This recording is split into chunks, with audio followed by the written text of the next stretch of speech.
ಕಾಂಗ್ರೆಸ್ ಪಕ್ಷದಿಂದ ಬಹುತೇಕ ಹಿಂದೆ ಸರಿದಿರ್ತಕ್ಕಂಥ ಹಿಂದೂ ಧರ್ಮೀಯ ಮತದಾರರ ಬದಲಾಗಿ ಅಲ್ಪಸಂಖ್ಯಾತ ಮತದಾರನ ನೆರೆಯ ರಾಜ್ಯಗಳಿಂದ ಇಲ್ಲಿ ತಗೊಂಬಂದು ಬಾಂಗ್ಲಾ ನುಸುಳುಕೋರರಂತ ಅವ್ರನ್ನೂ ಕೂಡ ಇಲ್ಲಿನ ಮತದಾರ ಪಟ್ಟಿಗೆ ಸೇರಿಸುವಂಥ ದೇಶದ್ರೋಹದ ಕಾರ್ಯವನ್ನು ಮಾಡ್ತಾ ಇರ್ತಕ್ಕಂಥದ್ದು ಕಾಂಗ್ರೆಸ್ ಪಕ್ಷದ ಮುಖಂಡರು, ಲೋಕಸಭೆಯಲ್ಲಿ ವಿರೋಧ ಪಕ್ಷದ ನಾಯಕರು ಆಗಿರ್ತಕ್ಕಂಥ ರಾಹುಲ್ ಗಾಂಧಿ ಅವರು ಬೆಂಗಳೂರಿನ ಸ್ವಾತಂತ್ರ್ಯ ಉದ್ಯಾನವನದಲ್ಲಿ ಕರ್ನಾಟಕ ರಾಜ್ಯದಲ್ಲಿ ವಿಶೇಷವಾಗಿ ಮಹದೇವಪುರ ವಿಧಾನಸಭಾ ಕ್ಷೇತ್ರ, ರಾಜರಾಜೇಶ್ವರಿ ನಗರ ವಿಧಾನಸಭಾ ಕ್ಷೇತ್ರ ಹಾಗೆ ಬೆಂಗಳೂರು ಗ್ರಾಮಾಂತರ ಲೋಕಸಭಾ ಕ್ಷೇತ್ರಗಳ ವ್ಯಾಪ್ತಿಯಲ್ಲಿ ಮತಗಳ್ಳತನ ನಡೆದಿದೆ ಅಂತ ಹೇಳಿ ನನ್ನ ಹತ್ರ ಒಂದು ಆಟಂ ಬಾಂಬ್ ಇದೆ.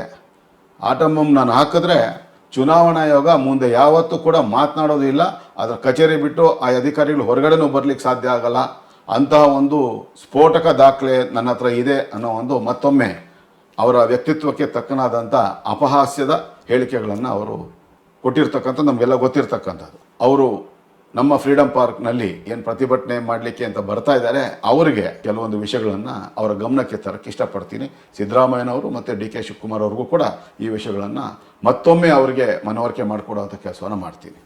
2013 ರಾಜ್ಯ ವಿಧಾನಸಭಾ ಚುನಾವಣೆ ಸಂದರ್ಭದಲ್ಲಿ ಪದ್ಮನಾಭನಗರ ವಿಧಾನಸಭಾ ಕ್ಷೇತ್ರದ ವ್ಯಾಪ್ತಿಯಲ್ಲಿ ಅಲ್ಪಸಂಖ್ಯಾತ ಮತದಾರರು ಅತಿ ಹೆಚ್ಚು ವಾಸ ಮಾಡ್ತಾ ಇರ್ತಕ್ಕಂಥ ಬನಶಂಕರಿ ದೇವಸ್ಥಾನ ವಾರ್ಡ್ ಮತ್ತು ಕುಮಾರಸ್ವಾಮಿ ಬಡಾವಣೆ ವಾರ್ಡ್ಗಳ ವ್ಯಾಪ್ತಿಯಲ್ಲಿ 9,000ಕ್ಕೂ ಹೆಚ್ಚು ಮಂದಿ ಅಲ್ಪಸಂಖ್ಯಾತರನ್ನ ನೆರೆಯ ರಾಜ್ಯ ತಮಿಳುನಾಡಿನ ಡೆಂಕಣಿಕೋಟೆ ಪ್ರದೇಶದಿಂದ ಅವರಿಗೆ ಪ್ರತಿಯೊಂದು ಮತ ಸೇರಿಸಲಿಕ್ಕೆ ಅಂಥೇಳಿ BBMPಯ ಕಂದಾಯ ಇಲಾಖೆ ಅಧಿಕಾರಿಗಳಾಗಿದ್ದಂಥ ನೌಕರರಿಗೆ ಒಂದು ಮತದ ಸೇರ್ಪಡೆಗೆ 100 ರೂಪಾಯಿ ರೀತಿಯಲ್ಲಿ 9,000 ಮತಗಳನ್ನು ಸೇರ್ಪಡೆ ಮಾಡಲುವಂಥ ಒಂದು ಪ್ರಯತ್ನವನ್ನು ಅವರು ಮಾಡಿದಂಥದ್ದು. ನಾವು ಆ ಸಂಗ್ರಹ ಮಾಡಿದ್ದಂಥ ಫಾರಂ ನಂಬರ್ 6 ದಾಖಲೆಗಳ ಸಮೇತ ಹಿಡಿದು ಅದನ್ನು ತನಿಖೆಗೆ ಒಳಪಡಿಸುವಂಥ ಕೆಲಸ ಮಾಡಿದಾಗ ಆಗಿನ ಆಯುಕ್ತರಾಗಿದ್ದಂಥ ಸಿದ್ದಯ್ಯನವರು 14 ಮಂದಿ ಪದ್ಮನಾಭನಗರ ವಿಧಾನಸಭಾ ಕ್ಷೇತ್ರದ ವ್ಯಾಪ್ತಿಯಲ್ಲಿ ಕೆಲಸ ಮಾಡ್ತಾ ಇದ್ದಂಥ ಕಂದಾಯ ಇಲಾಖೆ ನೌಕರನ್ನು ಅಮಾನತು ಮಾಡುವಂಥ ಒಂದು ಕೆಲಸವನ್ನು ಮಾಡ್ತಾರೆ. ಇದು ಏನು ಹೇಳುತ್ತೆ ಅನ್ನೋದು ಒಂದು. ಅದೆಲ್ಲದಕ್ಕಿಂತಲೂ ಮತ್ತೊಂದು ದೇಶದ್ರೋಹದ ಕಾರ್ಯವನ್ನು ಕಾಂಗ್ರೆಸ್ ಪಕ್ಷದ ಮುಖಂಡರುಗಳು ಮಾಡಿದಂಥದ್ದು ಮಹದೇವಪುರ ಮತ್ತು KR ಪುರ ವಿಧಾನಸಭಾ ಕ್ಷೇತ್ರಗಳ ವ್ಯಾಪ್ತಿಯಲ್ಲಿ ಮಹದೇವಪುರ ವಲಯ ಅಂತ ಏನು ಕರಿತೀವಿ, ಆ ವಲಯ ವ್ಯಾಪ್ತಿಗೆ ಸೇರಿದಂಥ ಮಾರತಹಳ್ಳಿ ರಿಂಗ್ ರಸ್ತೆ, ಕಾಡಬೀಸ್ನಹಳ್ಳಿ, ದೇವರ ಬೀಸ್ನಹಳ್ಳಿ, ಕುಂದಲಹಳ್ಳಿ ಗೇಟು, ಮುನ್ನೇಕೊಳಲು ಈ ಭಾಗಗಳಲ್ಲಿ 10,500ಕ್ಕೂ ಹೆಚ್ಚು ಫಾರಂ ನಂಬರ್ 6ಗಳನ್ನು ಮೂಟೆಗಳಲ್ಲಿ ಸಂಗ್ರಹ ಮಾಡಿ KR ಪುರಂ ಮತ್ತು ಮಹದೇವಪುರ ವಿಧಾನಸಭಾ ಕ್ಷೇತ್ರಗಳ ಕಂದಾಯ ಅಧಿಕಾರಿಗಳ ಕಚೇರಿಯಲ್ಲಿ ಅದನ್ನು ಇರಿಸಿದ್ದಂಥ ಸಂದರ್ಭದಲ್ಲಿ ನೇರವಾಗಿ ದಾಖಲೆಗಳ ಸಹಿತ ವಿಡಿಯೋ ಚಿತ್ರೀಕರಣ ಮಾಡಿ ಆ ಮೂಟೆಗಳಲ್ಲಿದ್ದಂಥ ಮತದಾರರು ಯಾರು, ಅವರೆಲ್ಲಿಂದ ಬಂದವರು, ಅವರನ್ನು ಇಲ್ಲಿ ಸೇರ್ಪಡೆ ಮಾಡಿಸ್ಲಿಕ್ಕೆ ತಯಾರಾಗಿದ್ದಂಥವ್ರು ಯಾರು ಅನ್ನೋ ಸತ್ಯವನ್ನು ಅವ್ರ ಬಾಯಿಂದನೇ ಬಿಡಿಸುವಂಥ ಕೆಲಸವನ್ನು ನಾವು ಮಾಡಿದ್ವಿ.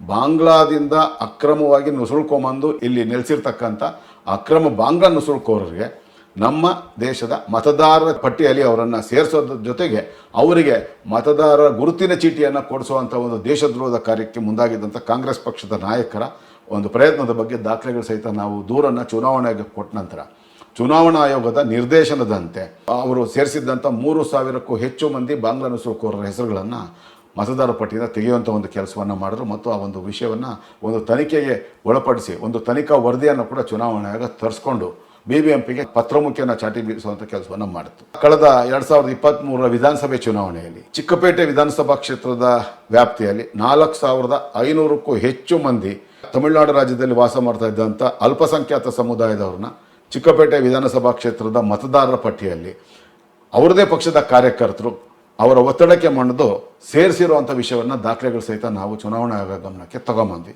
ಅದಕ್ಕೆ ಹೊಂದ್ಕೊಂಡಿರ್ತಕ್ಕಂಥ ಜಮೀರ್ ಅಹಮದ್ ಅವರು ಪ್ರತಿನಿಧಿಸ್ತಾ ಇರ್ತಕ್ಕಂಥ ಚಾಮರಾಜಪೇಟೆ ವಿಧಾನಸಭಾ ಕ್ಷೇತ್ರದ ವ್ಯಾಪ್ತಿಯ ಮತದಾರರ ಪಟ್ಟಿಯಲ್ಲಿ ತಮಿಳುನಾಡು ರಾಜ್ಯದ ಕೃಷ್ಣಗಿರಿ ಮತ್ತು ಧರ್ಮಪುರಿ ಜಿಲ್ಲೆಗಳ ಅಲ್ಲಿನ ನಿವಾಸಿಗಳಾಗಿದ್ದಂಥ 7,000ಕ್ಕೂ ಹೆಚ್ಚು ಅಲ್ಪಸಂಖ್ಯಾತರ ಜನರನ್ನು ಇಲ್ಲಿನ ಚಾಮರಾಜಪೇಟೆ ಕ್ಷೇತ್ರದ ಮತದಾರರ ಪಟ್ಟಿಯಲ್ಲಿ ಸೇರ್ಪಡೆ ಮಾಡಿರ್ತಕ್ಕಂಥ ಸತ್ಯವನ್ನು ದಾಖಲೆಗಳ ಸಹಿತ ನಾವು ಚುನಾವಣಾ ಆಯೋಗಕ್ಕೆ ದೂರನ್ನು ಕೊಡುವಂಥ ಕೆಲಸವನ್ನು ಮಾಡಿದ್ವಿ. ಅವರು ಕೂಡ ನಮಗೆ ಇದನ್ನು ತನಿಖೆ ಮಾಡಿ ಅದರ ವಿರುದ್ಧ ಕ್ರಮ ತಗೊಳ್ತೀವಿ ಅಂತೇಳಿ ನಮಗೆ ಅದರ ಒಂದು ಪತ್ರವನ್ನು ಕೂಡ ಅವರು ಕೊಟ್ಟಿರ್ತಕ್ಕಂಥದ್ದು. ಈ ರೀತಿ ಪ್ರತಿಯೊಂದು ವಿಧಾನಸಭಾ ಚುನಾವಣೆ, ಲೋಕಸಭೆ ಚುನಾವಣೆಯಲ್ಲಿ ಕಾಂಗ್ರೆಸ್ ಪಕ್ಷದಿಂದ ಬಹುತೇಕ ಹಿಂದೆ ಸರಿದಿರ್ತಕ್ಕಂಥ ಹಿಂದೂ ಧರ್ಮೀಯ ಮತದಾರರ ಬದಲಾಗಿ ತಮಗೆ ಕಾಯಂ ಮತದಾರರು ಅಂತ ಅನ್ನಿಸ್ಕೊಂಡಿರ್ತಕ್ಕಂಥ ತಮ್ಮ ವೋಟ್ ಬ್ಯಾಂಕ್ ರಾಜಕಾರಣಕ್ಕಾಗಿ ಬಳಸ್ಕೊಳ್ತಾ ಇರ್ತಕ್ಕಂಥ ಅಲ್ಪಸಂಖ್ಯಾತ ಮತದಾರನ ನೆರೆಯ ರಾಜ್ಯಗಳಿಂದ ಇಲ್ಲಿ ತಗೊಂಬಂದು ಬಾಂಗ್ಲಾ ನುಸುಳುಕೋರರಂತ ಅವ್ರನ್ನೂ ಕೂಡ ಇಲ್ಲಿನ ಮತದಾರ ಪಟ್ಟಿಗೆ ಸೇರಿಸುವಂಥ ದೇಶದ್ರೋಹದ ಕಾರ್ಯವನ್ನು ಮಾಡ್ತಾ ಇರ್ತಕ್ಕಂಥದ್ದು ಕಾಂಗ್ರೆಸ್ ಪಕ್ಷ.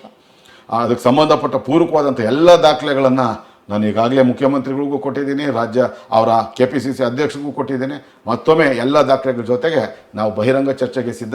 ಅವರು ಸೇರ್ಪಡೆ ಮಾಡಿದ್ದಂಥ ಮತ್ತು ಸೇರ್ಪಡೆ ಮಾಡಲಿಕ್ಕೆ ಹೊರಟಿದ್ದಂಥ ಮತದಾರ ಬೇರೆ ರಾಜ್ಯಗಳ ಮತದಾರರು ಮತ್ತು ಬಾಂಗ್ಲಾ ನುಸುಳುಕೋರ ಎಲ್ಲ ವಿವರಗಳನ್ನು, ಎಲ್ಲ ಫಾರಂ ನಂಬರ್ 6ಗಳ ಪ್ರತಿಗಳನ್ನು ಸಾರ್ವಜನಿಕ ಚರ್ಚೆಯಲ್ಲಿ ಒದಗಿಸ್ಲಿಕ್ಕೆ ನಾನು ಸಿದ್ಧನಾಗಿದ್ದೇನೆ ಅಂತ ಹೇಳ್ತಾ, ಮತ್ತೊಮ್ಮೆ ಈ ರೀತಿ ನೀವು ಬಾಲಿಶವಾದಂಥ ಹೇಳಿಕೆಗಳನ್ನು ಕೊಡುವಂಥದ್ದು ರಾಹುಲ್ ಗಾಂಧಿಯವರು ಪರಿಪಾಠ ಆಗಿರುವಂಥ ಈ ಸಂದರ್ಭದಲ್ಲಿ ಈ ರೀತಿ ಮತಗಳ್ಳತನ ನಡೆದಿದೆ ಅಂತ ಹೇಳಿ ಅವರು ಚುನಾವಣಾ ಆಯೋಗಕ್ಕೆ ಸವಾಲು ಹಾಕುವಂಥ ವಿಷಯಗಳನ್ನು, ಎಲ್ಲಿ EVM ಮೆಷಿನ್ಗಳು ಇವರು ಗೆದ್ದಂಥ ರಾಜ್ಯಗಳಲ್ಲಿ ಚುನಾವಣೆ ಗೆದ್ದಾಗ ಸುಮ್ಮನೆ ಇರ್ತಾರೆ, ಬೇರೆ ರಾಜ್ಯಗಳಲ್ಲಿ ಇವರು ಸೋತಾಗ ಅದರ ವಿರುದ್ಧ ಧ್ವನಿ ಎತ್ತುವಂಥ ಕೆಲಸವನ್ನು ಮಾಡ್ತಾ ಇರ್ತಕ್ಕಂಥದ್ದು ನಮಗೆಲ್ಲ ಗೊತ್ತಿರುವಂಥದ್ದು. ಹಾಗಾಗಿ ರಾಹುಲ್ ಗಾಂಧಿಯವರು ಹೇಳಿರ್ತಕ್ಕಂಥ ವಿಷಯ ಸಂಪೂರ್ಣವಾದ ಸುಳ್ಳು.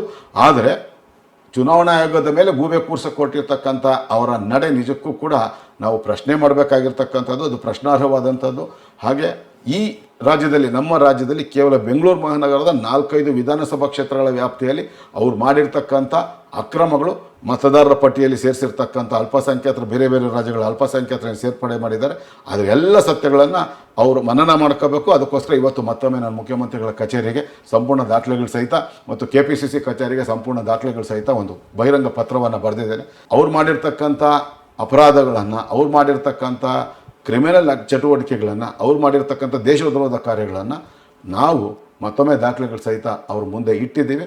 ಮತ್ತೊಮ್ಮೆ ಸಾರ್ವಜನಿಕವಾಗಿ ಅದನ್ನು ಇಡಲಿಕ್ಕೂ ಸಿದ್ಧವಾಗಿದ್ದೀವಿ ಅಂತ ಹೇಳ್ತಾ ನನ್ನ ಮಾತು ಮುಗಿಸ್ತೀನಿ. ಜೈ ಹಿಂದ್, ಜೈ ಕರ್ನಾಟಕ, ನಮಸ್ಕಾರ.